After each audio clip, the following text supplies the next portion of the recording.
Okay, first we want to revise the genetic engineering of insulin. Okay, let's go and look at the key steps involved in genetic engineering of insulins here, which is this one here. Okay, we'll look at the words, then we'll look at the diagram.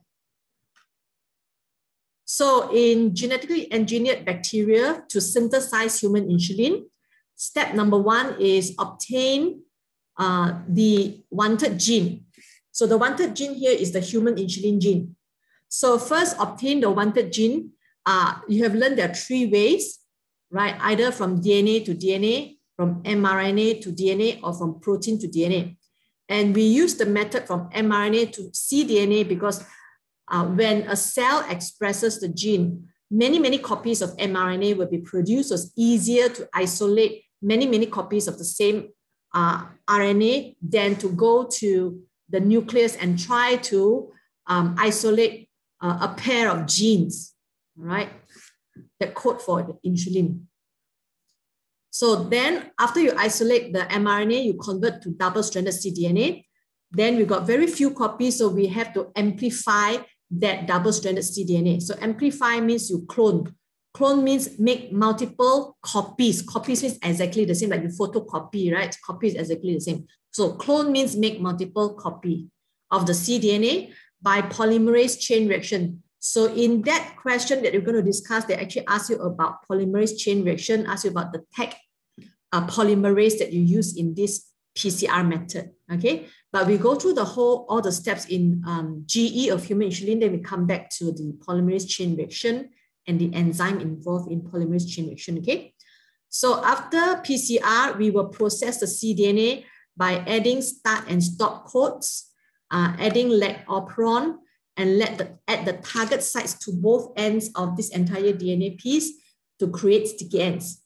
Then we insert the DNA into the plasmid vector to form recombinant DNA, and then transform. Transformation means insert the recombinant DNA into the host bacterium. Then select means select the transformed bacteria using antibiotic resistant gene. For this case here is antibiotic resistant gene.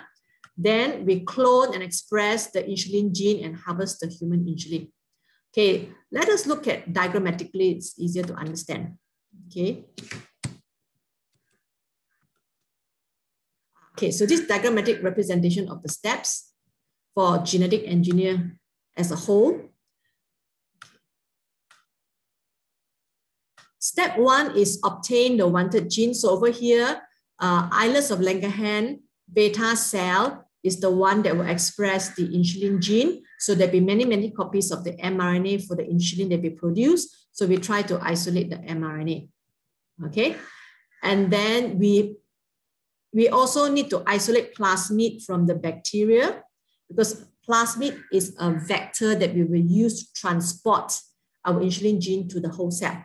So then we use restriction enzyme to cut that cDNA, okay?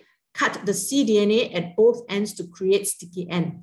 And then for your plasmid, you must use the same keyword, same restriction enzyme, because you use the same restriction enzyme, you will cut to produce complementary sticky ends so that when you put these 2 fragments of DNA together, they can actually bind to each other at the complementary sticky ends to produce a recombinant DNA. And don't forget, you need to use a DNA ligase. So this is an enzyme that you use here because the complementary bases can straight away form hydrogen bond with each other, right? A pair with T, G pair with C. But the sugar phosphate backbones of the 2 fragments, you need to form the phosphodiester bond. So you need the enzyme DNA ligase to catalyze this reaction of forming the phosphodiester bond between the 2 backbone, okay, of the 2 DNA. So therefore, you need the enzyme DNA ligase. So after that, we try to insert the recombinant DNA into the whole cell. So you know that the chances of success is actually 1%. So let's say you've got 100 bacteria, only one of them will actually successfully take in this recombinant DNA. So because of that, you need to have another step to select the transformed bacteria. And after that, you will transfer the transformed bacteria to culture them, right, in a fermenter. That means you've got a lot of nutrient medium. You add in the bacteria that is transformed already. You allow them to grow in optimum condition, optimum temperature, optimum pH. You aerate oxygen to it, okay, and then let the bacteria grow very quickly. Means they divide from 1 become 2, 2 become 4. So the cells will start to divide. So when the cell divide is when they will replicate their own original DNA, which we call them chromosomal DNA. Chromosomal DNA means the original DNA of the bacteria, the circular DNA. And then the plasmid will also replicate when the bacterium cell is going to divide. So that's how the DNA can be cloned, so multiply, okay? Then after that, the gene, insulin gene on the plasmid will be expressed. And then in the entire solution of fermenter, you have the insulin where you can isolate and purify and bottle it to be sold. Okay, so that is genetic engineering of insulin. So now, just now we say that when we obtain the wanted DNA, right, which is this one here, we need to add a few more things to this DNA. We have a few more processes to this DNA. Okay, so let's look at what are the few more processes. The one we're interested in is the PCR method. So PCR, all right? So let's revise PCR. I think this is better slide. So PCR is called polymerase chain reaction. Polymerase means you know polymer is a molecule with repeated subunit. So polymerization means you want to add the subunit together to form a polymer. So polymerase chain reaction is you are taking the original DNA chain and you polymerize them. So you make copies of the DNA, polymerase chain reaction. So reaction means it's a reaction where you want to copy the DNA and make multiple copies of them. Okay, so it's a method of producing large number of copies of a particular fragment of DNA. So it's a cyclic process in a machine where you can automate it. Automate it means you set the setting, how many minutes is for this temperature, followed by how many minutes is this temperature and this temperature. So in that cyclical process, 3 steps will happen. First step is denaturation at 95 degrees Celsius. Do you need to memorize the temperature or not? I will memorize, okay? I will memorize if I want to write essay, right? So if you don't want to memorize, then you will not write the temperature, okay? Denaturation is to break the hydrogen bond between the original, in the original DNA. So between the complementary strand of the original DNA. So that's what you want to denature them. Then to expose them each as a template. And then the next step is annealing. Annealing means you need to add a primer. You need to add a primer at the 5' end of the new DNA chain. So you know that in DNA replication, DNA grows from 5' to 3' direction, the new chain. So therefore, the new chain must start from 5' for both of them. So your primer will be at the 5' end of the growing polypeptide chain. Okay, annealing means sticking. You're sticking the primer, which is a short length of DNA, to the template DNA strand. Okay. So after primer is added, then you will be able to continue to add the individual bases using the normal DNA polymerase, right? But so this is called chain elongation or extension. Annealing, of course, temperature is lower, okay? Because you want to promote bonds to be formed rather than breaking the bond, so the temperature is lower. Then elongation is slightly higher in temperature, 72 degrees Celsius. So the rate is faster, yet you want the bond to be formed, okay? Now, in the DNA polymerase that we use in PCR, okay, is actually the Taq polymerase. The word Taq comes from the name of the bacteria where this particular enzyme polymerase is being isolated. So TAC stands for Thermus aquaticus. Thermus means thermal means temperature related. Aquaticus means in the water. So it is a bacteria that grow in a very hot water environment, right? And we isolate the polymerase because the optimum temperature of this polymerase is 72 degrees Celsius. Because we want to run the process at 72 degrees Celsius, we must ensure we use an enzyme that will not denature at 72, but optimum temperature is 72. So that's why we use TAC polymerase. Okay. So now we go back to the question. Right, we go back to the question. So the question asks a student, hang on. Describe why the enzyme TAC polymerase is used in PCR. Okay, so many answers you can write here. First, what is the purpose of this TAC polymerase? It's like a DNA polymerase, right? So it is to catalyze, all the enzyme will catalyze, right? So I'll write my answer. It is used to catalyze the synthesis of complementary DNA, synthesis of complementary DNA strand from the DNA template strand. So that is the function of all the DNA polymerase, right? To catalyze the synthesis of the complementary DNA strand from the DNA template strand. And then why is it we must use TAC polymerase? Why is it we cannot use any other DNA polymerase? It's because TAC polymerase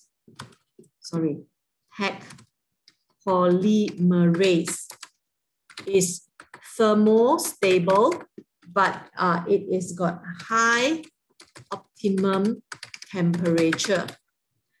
Okay, or you can also say it is active at 72 degrees Celsius. Anything near to this, you'll get the mark. That means we want to know that it is still functional at high temperature. Okay, so what is so good about its optimum temperature is high? That means we can run the process at a high temperature. So when a process or reaction, in this case, a synthesis of the complementary DNA is done at high temperature, don't you think the rate becomes faster? So you will get more copies of DNA in a shorter period of time.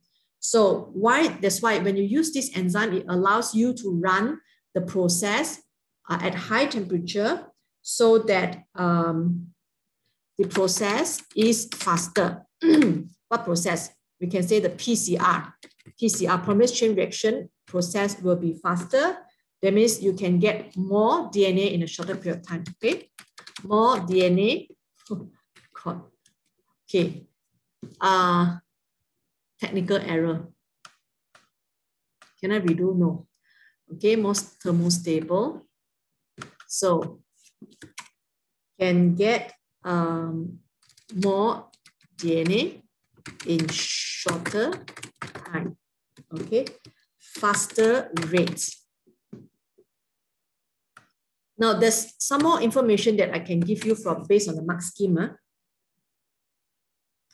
Now, if you use a normal DNA polymerase, yes, you can also use the normal DNA polymerase to run this reaction. But normal DNA polymerase, they will quickly denature at 72 degrees Celsius. So which means to say, if you use a normal DNA polymerase, at the start of experiment, when your enzyme is still not fully denatured, it can catalyze the reaction. But after some time, the enzymes will be denatured, which means to say that you need, if use other DNA polymerase, need to replace them regularly because they denature at high temperature. So if you use any other polymerases, you need to replace them regularly because they denature at high temperature. So which are, okay, or that means to say that no need to replace the enzyme regularly. So it's the same marking point, right? That means you don't have to replace Taq polymerase regularly. Okay, so that is for question number 5. Let's go to the next question. Now, the next question, we are going to look at questions which start with the key word outline, right? Outline. For a question which start with outline, they ask you to give very brief answers only. So something that is essential, you don't have to give any supporting details. So it's very, very direct, straightforward, okay?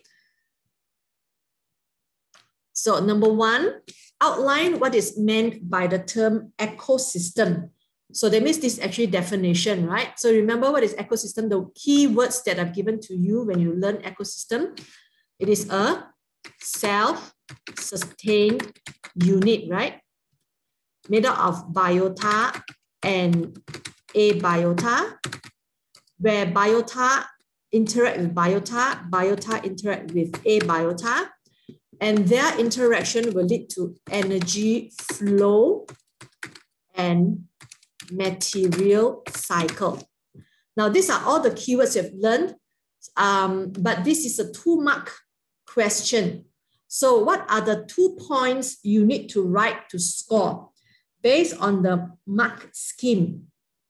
The 2 important points they are looking for is number 1, the biota and abiota. And number 2, interact. So the 2 points they're looking for is only these 2. So if you write the rest of them, they did not give mark. That means the most important component in an ecosystem is it must have got the biota and abiota, and there is an interaction among them. And because of this interaction, then only it will lead to energy flow, material cycle, and the unit becomes self-sustained. So that means out of the 5 points, what must come first for the other to happen? So when it's 2-mark question and you've got 5 correct points, how do they cut off the answer that they will not give mark is what is the most important, what comes first. So the first 2 are the most important and they come first before you can have energy flow, material cycle, and the unit is self-sustained. So that's why they only give mark for biota and abiota and interact. Okay, so you need to know how to write your answer to score. Of course, the safest is write everything lah. I will write all the 5 points in exam 1 because I want to score full marks. And the question didn't ask me to write 2, right? So therefore I can write as many as I want, as long as they're correct, okay? Question 2, outline how herbicide resistance in weeds arises and spreads without horizontal gene transfer. This is a very good question, the way they phrase it. How herbicide resistance in weeds arises and spreads without horizontal gene transfer. This is very, very good question. Okay. Herbicide resistance arises and spreads. Now, remember, a gene can be passed from one organism to the next in 2 ways. Either it is by horizontal transfer. Okay. Let's say this is an organism here. Okay, this is an organism, right? And then you've got another organism, let's say bacteria, okay? Now they're talking about plant now, okay? Now it can be horizontal transfer, it can be a vertical transfer. Vertical transfer usually is like this one, okay? From parent to offspring. When the parent divide, you give it to the offspring, okay? And this one. Okay, this is called a vertical transfer. Now, horizontal transfer must be from organisms of the same level. Now, in this case here, horizontal transfer means that it can be between different species. Remember when you learn about the genetically modified organism like the cotton and the maize, right? We say that the pollen, which carries the inserted foreign gene to give them Bt toxin production or to make them herbicide resistant. When this pollen land onto the flower of another species which is very closely related to cotton or maize, they can be they can lead to fertilization and new seeds and new plants to grow from there. So this question here is talking about, I'm not talking about horizontal gene transfer. That means I'm not talking about transfer of pollen from another species to the plant. I'm talking about from the original plant that is not herbicide resistant. So this parental plant is not herbicide resistant. How come the offspring produced? That means vertical transfer becomes herbicide. Okay, so this is actually the question, and it's 4 marks, means very detailed you have to tell. Now, from, from a population, if you want a new allele to arise in this population, because this whole population, all the plants are not herbicide resistant. If you want a new allele which is herbicide resistant to arise in this population, there are only 2 ways. Number 1 is you have to import it from outside the population. It means it's called migration, right? So example, migration from different species, which is closely related to this one. But the question says it's not this method. So the first method is out. So the second method is the only method is you want a new allele to arise is by mutation. Okay, so therefore, the herbicide-resistant allele arises in this population because of mutation. Okay, actually mutation got no mark. You have to say by spontaneous or random mutation. Okay, so why is it that suddenly they got herbicide-resistant strain? Is because of the spontaneous or random mutation. It means mutation happens spontaneously, means by chance. By chance means random. Okay, so the keyword there is random or spontaneous must be there. It happens by chance. So when this thing happens, and when the surrounding, when there is a herbicide, now we want the herbicide-resistant allele to become a favorable allele, right? If you want them to be favorable allele, what is the selection pressure that must be there? It is there is herbicide as the selection pressure, correct, from the surrounding. So therefore, weeds with herbicide-resistant allele has selective advantage, or you say that it will survive and reproduce. Okay,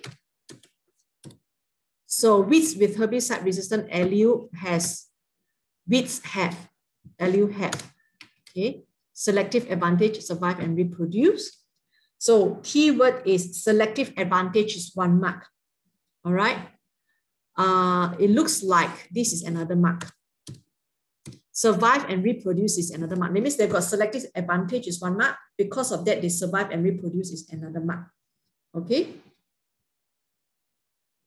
And then the weeds without the resistant herbicide resistant allele will die. Okay, so therefore, the frequency of herbicide resistant allele increases. So do you see that you use the same formula to describe natural selection to describe this one to get the 4 marks? Okay, so the frequency of herbicide resistant allele increases, so the gene pool will change. Now gene pool change here got no mark because gene pool is more general, but what causes a gene pool to change is because of herbicide resistant allele. Okay, so that you will give you the 4 marks. Okay, the next set of questions we're going to examine the keyword compare, contrast, or distinguish in a question. So when you're asked to compare. Compare means you must give both the similarity and the differences. So there'll be mark for similarity as well as mark for differences. Usually it's half-half. Let's say it's a 4 marks question, 2 marks for similarity, 2 marks for differences. Usually it's half-half. Sometimes it can be 1-3 or 3-1 or so, it doesn't matter. Okay, so usually it's half-half. So compare means similarity and differences. Contrast means differences only. Okay, contrast means differences only. So for compare and contrast question, usually I would like to actually divide my space into 2 columns or sometimes 3 columns so that I can straight away compare and contrast, right? Like this. Okay, so on the left side, I will write about the feature that I want to talk about here in this column. So therefore, my keyword here is feature. Feature for the first column. And then of course, between these two is what is it I want to compare. So comparing between species A versus species B, say for example. Okay, so I will compare in this way. That will make sure that I score the full marks because you need to write A is like this, and also B is like this. A is like this, but B is like that. So if you write like this, you will actually write all the answers, so you will not miss out any answers, and very easy for examiner to check your answers and give you the mark instead of trying to go around all the sentence, the whole paragraph to look for the matching answer between A and B, whether you want to say similarity and differences or not. Okay, so table is always the best for me for this type of question. Okay, let's look at the question here. In anaerobic conditions, pyruvate formed in glycolysis is converted to ethanol in yeast cells and to lactate in mammalian tissues. Compare the pathways by which pyruvate is converted to ethanol and lactate. So there are similarities as well as differences. All right, let's look at, use this opportunity to do a revision okay, I need to escape this. To do revision for the anaerobic respiration. So for anaerobic respiration, this diagram is for the mammal where lactate is produced, and this diagram is for the plant, fungus, yeast, microbe where ethanol is produced. So for mammals, it's very easy. Starting from pyruvate is only one step to form the lactate. And you know that the purpose of anaerobic respiration is to regenerate the NAD+ for glycolysis so that glycolysis can occur so that at least 2 ATP can be synthesized per molecule of glucose. Remember, 2 ATP per molecule, not per mole, per molecule of glucose. Okay, so pyruvate is the one that will accept the proton and electrons and to be reduced becomes lactate, and the enzyme that is required is called lactate dehydrogenase. Okay, so the product here is 2 pyruvate converted to become 2 lactate and 2 ATP.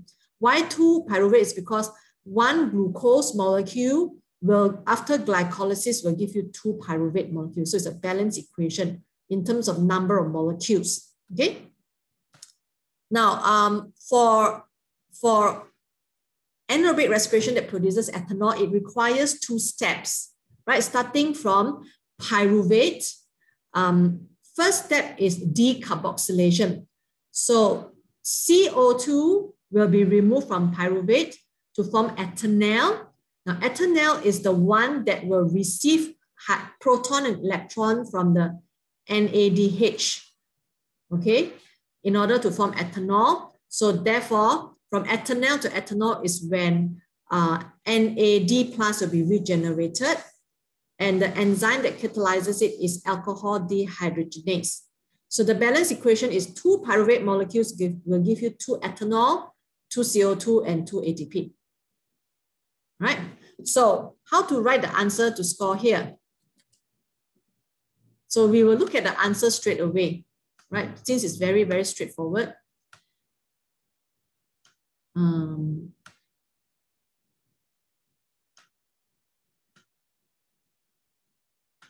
Okay, so here, so similarity, both of them will involve reduced NAD as the substrate. And then the NAD will be regenerated so that glycolysis can continue. Okay, so both of them will convert reduced NAD to NAD so that glycolysis can continue so that ATP can be synthesized when there's no oxygen. Now, what about the differences? You see, they actually present the differences in a table because it's easier to actually see. Okay, so the differences here is in yeast, there's decarboxylation. In mammal, no decarboxylation. And in yeast, the process is irreversible. That means once ethanol is formed, it's done. You cannot reverse it back. Whereas in mammals, once lactate is formed, we can convert it back to pyruvate. So it is reversible. And yeast is two-step process from pyruvate to ethanol to ethanol. And in mammal, it's only one step from pyruvate to lactate. Okay. And in yeast, ethanol is the one that accepts the hydrogen. In mammal, pyruvate is the one that accepts the hydrogen. So the one before the final product is formed is the one that will accept the hydrogen.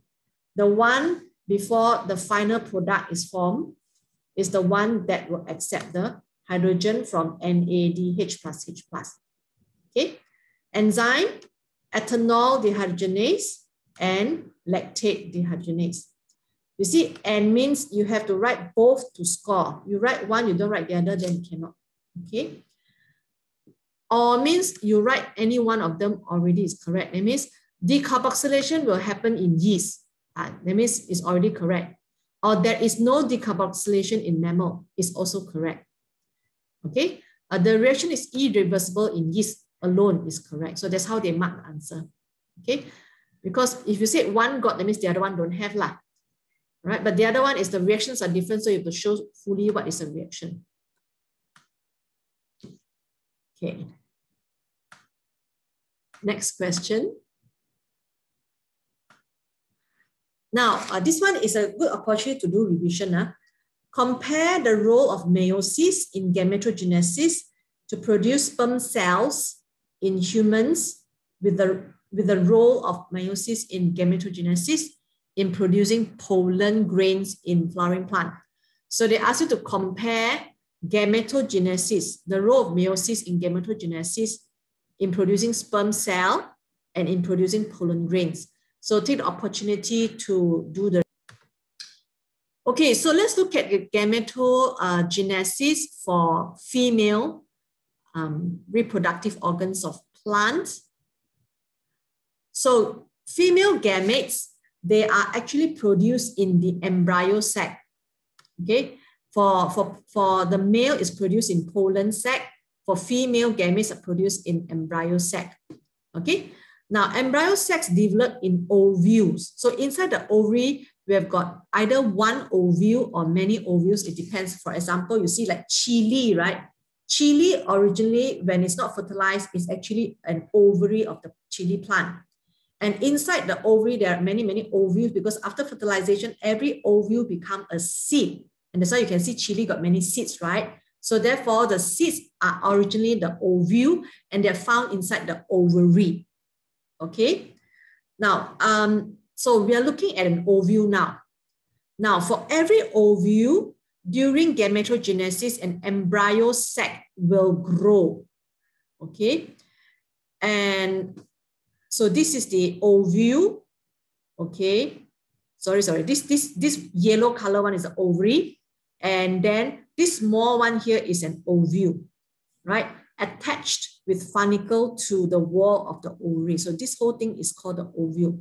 And you can see this small yellow thing inside here is the embryo sac. So embryo sac actually develops in the ovule. And embryo sac is the one that contains the female gametes. Okay. So let's look at this is not so important. Let's look at the development of the female gametes. So development of the embryo sac, okay, in the ovule. So first in the ovule, starting from one spore mother cell, which is diploid cell. It will undergo meiosis first. Okay, just like the production of the pollen grain. So it will undergo meiosis first to form 4 haploid cells. Okay, and then these cells will undergo mitosis again, so that from 4 cells, it becomes 8 nuclei. Okay, 2 nuclei in cell form embryo sacs, others are crushed. Okay, so from 4 cells, they undergo mitosis to become 8 cells. Where are my 8 cells? So that means these 3 are gone. This is left to undergo mitosis. So you can see it undergo mitosis 3 times. Okay, 3 times meaning to say that, right, after the 4 haploid cells are formed, 3 of them will be crushed, and 2 nuclei, 3 of them will be crushed. 1 of them will remain to undergo 3 meiosis. So from 1 cell become 2, and then become 4, become 8 nuclei. So there will be 8 nuclei produced from 3 mitoses of the original cell, haploid cell. Okay, so therefore altogether after 3 meiosis, 1, 2, and 3, we will be having 8 nuclei in the embryo sac. So this is how embryo sac is formed. Okay, the final embryo sac has got 8 haploid nuclei. So how will the 8 be arranged in the embryo sac? You can see it is shown in this diagram very clearly. Right, 3 of them. Now, can you see this opening here? This opening here? This opening is where the pollen tube will come in and release the male gamete into the embryo sac. So therefore, the best position for us to put the egg cell is right at the doorstep. Right at the doorstep, okay? The doorstep is called what? That opening is called the micropyle. Micropyle. Micropyle. Okay, so the opening is called micropyle. So the egg cell will be located right in the center, okay, behind the micropyle to receive the sperm cell. So the other 2 are called the synergids. Okay, so at the door side, you got 3 cells. And opposite the door sides, you also got the 3 cells. So these are called the antipodal cells. That means in the opposite direction. So antipodal cells. So you got 3 and 3 is 6. Then you got 2 more in the center. So the 2 more in the center, we call them the polar nuclei. The polar nuclei. Okay. So these 2 polar nuclei eventually will fuse and become 2N. Okay, whereas the egg cell is actually N. All right, so when the 2 sperm cells or 2 sperm nuclei enters the embryo sac, each of them will fertilize 1 cell. So 1 male gamete will fertilize the egg cell, and the other male gamete will fertilize the diploid polar nuclei. So after fertilization, your egg cell, okay, will fuse with the sperm and become the zygote.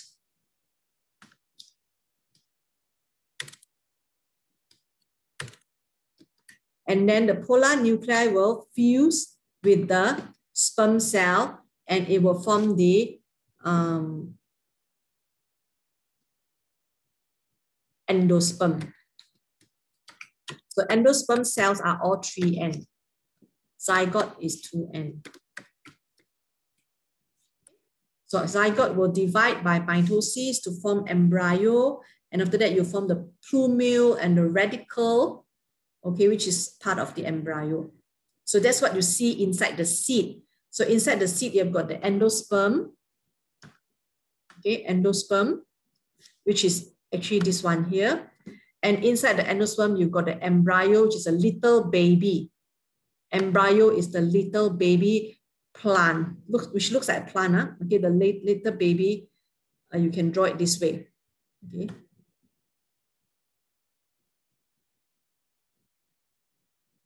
You know the Batman, the symbol for the Batman. So it looks like Batman, okay. So this is the plumule, and this part here is the radicle, the future root, and the future shoot and future root.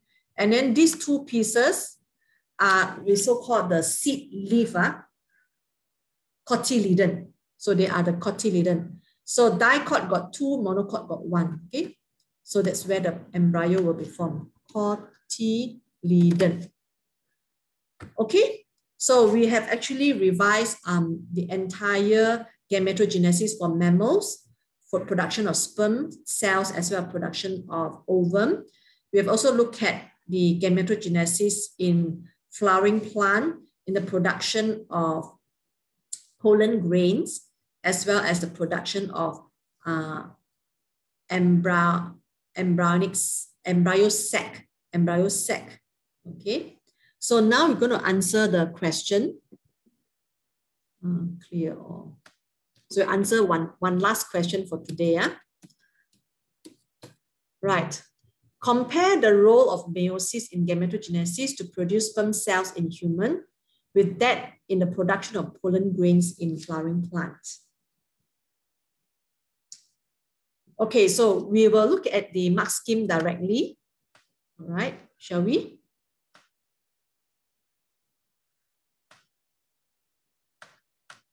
Okay, so right here.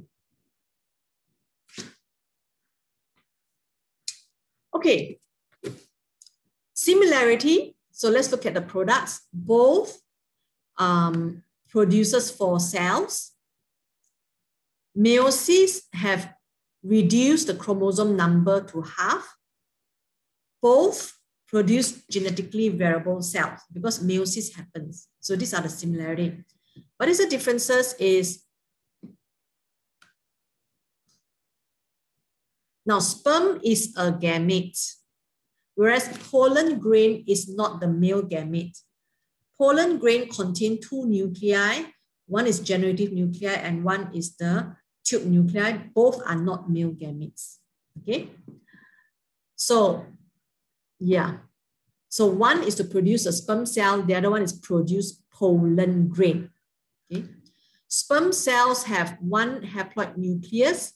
Pollen grains have 2 haploid nuclei. Correct. Sperm mitosis, then only meiosis.